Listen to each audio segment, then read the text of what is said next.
Assalamualaikum warahmatullahi wabarakatuh. Waalaikumsalam. Maaf mengganggu waktunya Pak. Nama saya Olivia Nurfadila dan teman saya bernama Julia Indriani dari program studi Hukum Ekonomi Syariah kelas B, angkatan 2022. Bolehkah Bapak memperkenalkan namanya? Nama saya Dr. Kamarudin, SHMH. Baiklah Pak, atas perkenalannya. Langsung saja, selanjutnya saya ingin bertanya Pak tentang kasus suap dan korupsi dalam perspektif syariah.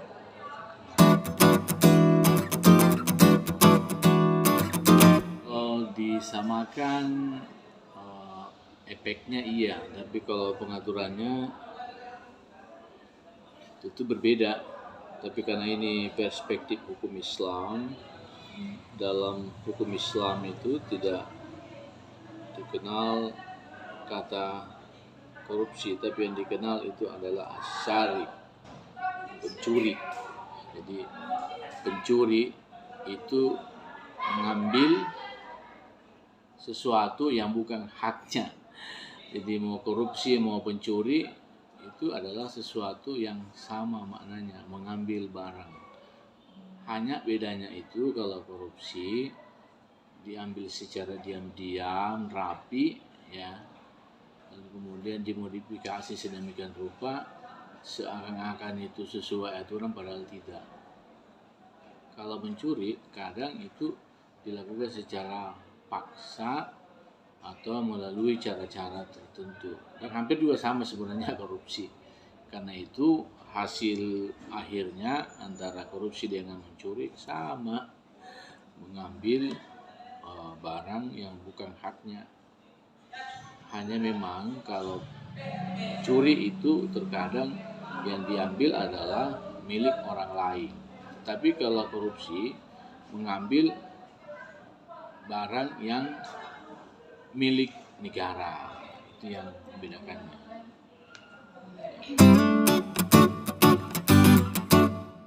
Kenapa korupsi banyak? Cuma ya sebagai orang yang pengamat secara tidak langsung melihat bahwa fenomena kenapa sampai hari ini kasus-kasus suap dan korupsi itu belum selesai dan tuntas, karena itu tadi persoalan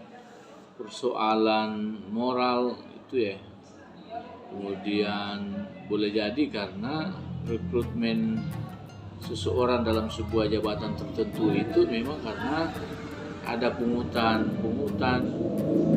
sehingga untuk mengembalikan apa yang dikeluarkan itu boleh jadi dengan cara itu. Nah, ini kan penyakit lama sesungguhnya. Di zaman Rasulullah juga persoalan itu muncul, tapi bukan istilah korupsi, namanya penipuan lain-lain.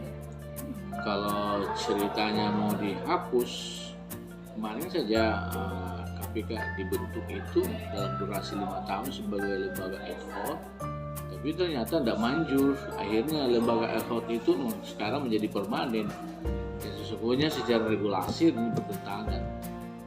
Untuk ditanya kapan selesai, saya kira mungkin kiamat baru selesai. Iya, karena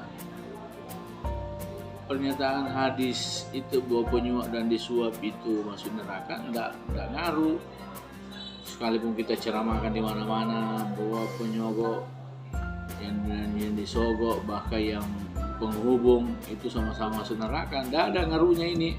Korupsi tetap juga jalan. Jadi karena itu kalau bukan moral yang harus diperbaiki, korupsi ini tidak akan selesai. Intinya moral yang harus menjadi satu kekuatan besar bagi bangsa ini. Kalau itu bisa dibenahi, maka pertanyaan tadi itu bisa terjawab. Perspektif syariat terkait suap korupsi tadi sudah disebutkan ya, hadis itu. Perspektif bagaimana korupsi suap itu sangat jelas. dia bertentangan dengan ajaran agama kita, ya. Syariku saja mencuri, apalagi lebih masif ini, lebih terorganisir tentang korupsi, itu lebih pasti dilarang karena efeknya jauh lebih besar. Kalau mencuri itu mungkin satu orang saja, antara personal yang dicuri dan yang mencuri. Tapi kalau korupsi ini untuk kepentingan rakyat banyak nih. Misalnya ini uang pembangunan infrastruktur untuk provinsi A atau provinsi B. Tiba-tiba ini satu pejabat yang ngambil ini semua. Itu artinya dia korupsi satu provinsi. Itu jauh lebih kejam ya. Jadi perspektif hukum Islam itu sangat dilarang, dan itu haram. Apalagi dimakan, masuk menjadi darah daging anaknya semua. Itu yang tidak pikirkan orang-orang yang pada korupsi nih. Kalau itu dilakukan, wah, biasa. Tapi kalau misalnya ini menjadi seruan dakwah kita semua, itu sangat setuju nih, supaya bisa dihapuskan. Finlandia hari ini itu luar biasa, negara yang sangat bersih dari kasus korupsi. Nggak ada itu ditemukan di Finlandia. Tapi begitu masuk Indonesia, India, repot. Kalau ditemu di mana, itu di media-media kita bisa lihat, temukan, saksikan di sidang-sidang. Bahkan berapa tahun terakhir di IAIN juga pernah tersandung isu itu kan, isu korupsi. Tapi itu kan lebih dominan kasus politisasi, ya kan?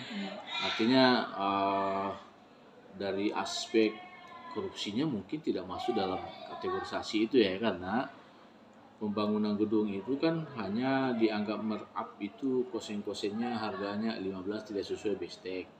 Tapi kan kenyataannya ini kan bukan rekayasa KPA, tapi ini kan perhitungan jaksa, itu dianggap itu korupsi. Tapi lagi-lagi apakah itu memang betul-betul korupsi, itu sebenarnya butuh uji validitas.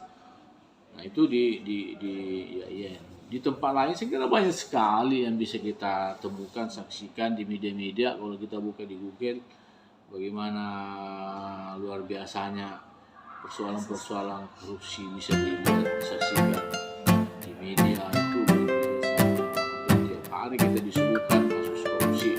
Nah itu bisa kita lihat dan temukan bahwa di sana ada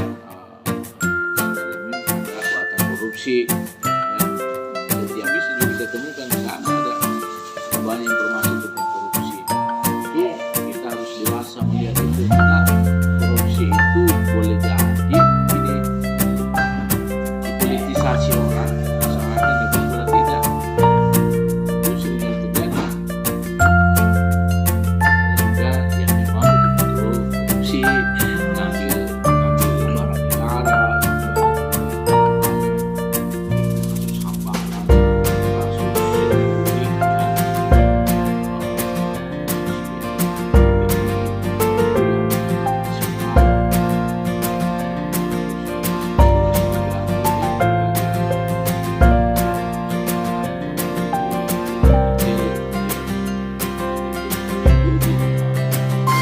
aja dengan panitianya pengadilan negeri untuk bukan bisa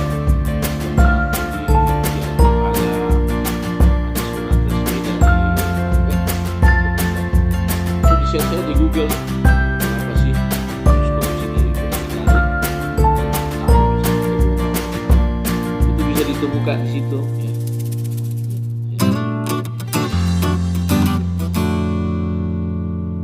Ya, yang menangani tentu pertama yang menyelesaikan tentu hakim, tapi yang menangani sejak awal itu adalah polisi. Polisi melakukan satu penyidikan dua alat bukti dari polisi dan kejaksaan. Nah tugas kejaksaan ini yang melebar ke KPK karena terlalu banyaknya kasus korupsi, maka didesainlah bentukan kelembagaan yang disebut KPK. Ini semua yang menangani tentang persoalan-persoalan korupsi. Tapi lagi-lagi dalam kenyataannya agak sulit ditemukan dan diselesaikan secara tuntas. Karena ini persoalan-persoalan yang dianggap bagi orang yang melakukan itu sesuatu yang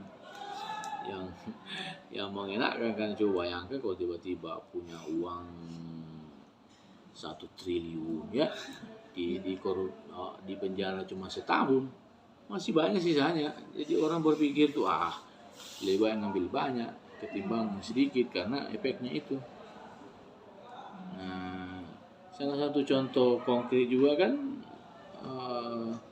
kita punya top leader di Sulawesi Tenggara ya, tanpa membuka aib. Saya kira ini kan sudah semua tahu kan. Misalnya mantan gubernur kita, kemudian mantan wali kota kita, itu kan semua bukan lagi dikasih, sudah menjalani hukuman. Apakah itu kasus politisasi korupsi atau tidak, Allah alam.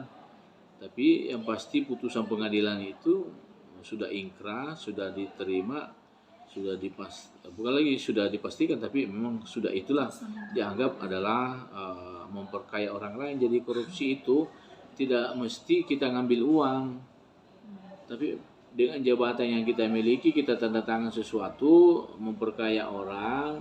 Kayak Olip, dia tanda tangan saya, lalu kemudian tiba kamu kaya dengan proyek tanda tangan saya, itu juga bagian dari korupsi. Memperkaya seseorang itu juga korupsi.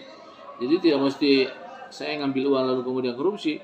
Menandatangani sesuatu saja itu lalu kemudian orang lain ngambil barang negara, itu juga salah satu korupsi. Pertanyaan selanjutnya saya serahkan kepada teman saya.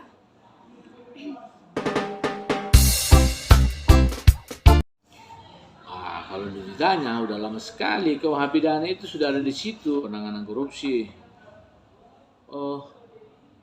Dulu saja setelah Indonesia merdeka itu kan KUH pidana kan sudah ada. Itu tahun 46 ya. Itu korupsi kayak kapan loh? Kayak kapan Kementerian Agama korupsi? Terakhir lagi Kementerian Agama ada lagi kasus korupsi tentang Al-Quran. Jadi sesungguhnya kalau dibahas tentang korupsi, sejak kapan ada korupsi? Sejak dulu sampai sekarang. Sejak dulu, sebelum Indonesia merdeka pun ada korupsi.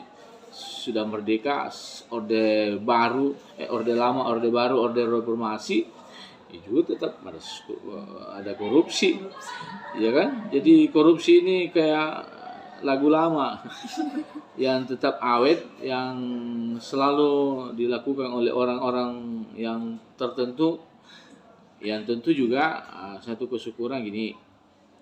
Ini kan boleh jadi kita tidak mesti juga lolos dari itu kalau kita diberi amanah. Boleh jadi juga kalau kita diberi amanah kita juga tidak sanggup. Jadi syukur-syukur kita tidak punya jabatan secara go public. Kita juga belum yakin bahwa kita juga lulus dari ujian ini. Kan ini bagian dari ujian juga nih. Ujian pejabat itu korupsi. Bagian pejabat itu termasuk juga perempuan. Itu berkolaborasi semua itu. Kalau banyak uang, banyak juga di sana orang mau disantuni. Nah, gitu. Sebenarnya ini permainan kolaborasi nih.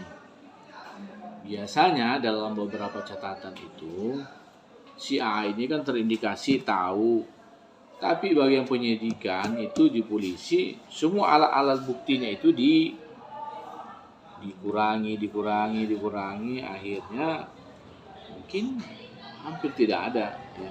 Ada juga sih yang sejak awal memang ada, tidak semua juga oknum polisi yang begitu kan. Ya, tidak semua oknum polisi yang banyak permainannya. Ada juga yang masih banyak yang kita harap jujur. Jadi lembaganya ini banyak yang tentu kita selalu harap Ya, Baik. jadi eh, untuk memberantasnya itu ya perlu banyak cara. Ya.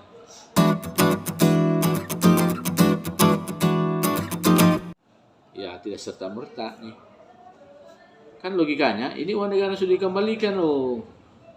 Kalau begitu hukumannya dicabut, nggak seperti itu. Jadi uang negara kembalikan is okay, tapi tetap menjalani hukuman karena itu dalam KUH pidana tidak menghilangkan hukuman ketika uang itu dikembalikan. Jadi dia tetap diproses, dia tetap dijalani hukuman seperti dalam KUH pidana itu. Kalau misalnya sekian-sekian maka hukumannya sekian, maka tidak boleh menghilangkan itu. Tapi untuk mengurangi itu sangat memungkinkan karena ada etikat baik, ya paling tidak misalnya hukumannya 15 tahun, tetapi karena ada etikat baik dia mengembalikan semua, mungkin ya dikurangilah sedikit, mungkin ada etikat baik. Tapi untuk mengurangi penghukumannya bahkan dihapuskan nggak mungkin, dia tetap jalan. Ya. Sepanjang itu tidak di SP3-kan, ya. SP3 itu surat pemberhentian penahanan. Ya.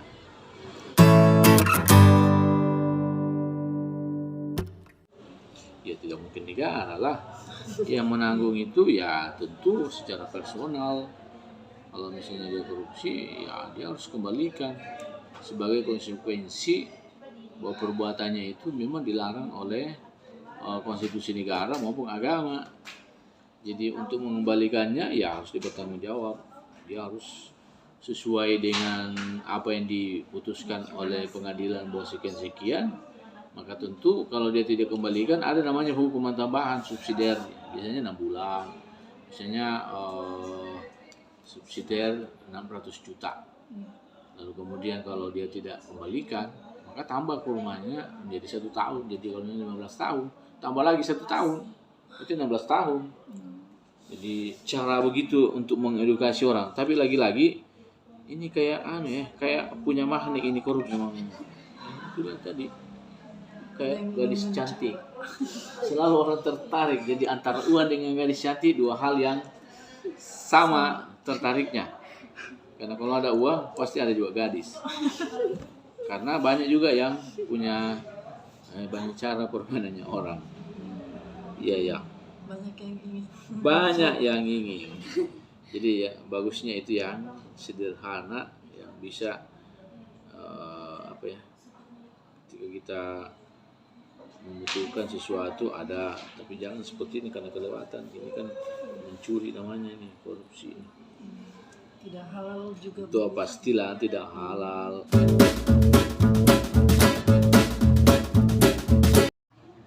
Betul negara ini bangkit dari sebuah penyakit korupsi, maka siapapun yang korupsi dan itu melalui pengkajian yang layak, kalau misalnya masuk standar sekian, hukum mati, selesai. Kan dalam Al-Quran begitu. Seseorang yang melakukan ini maka sebaiknya dipersaksikan kepada khalayak.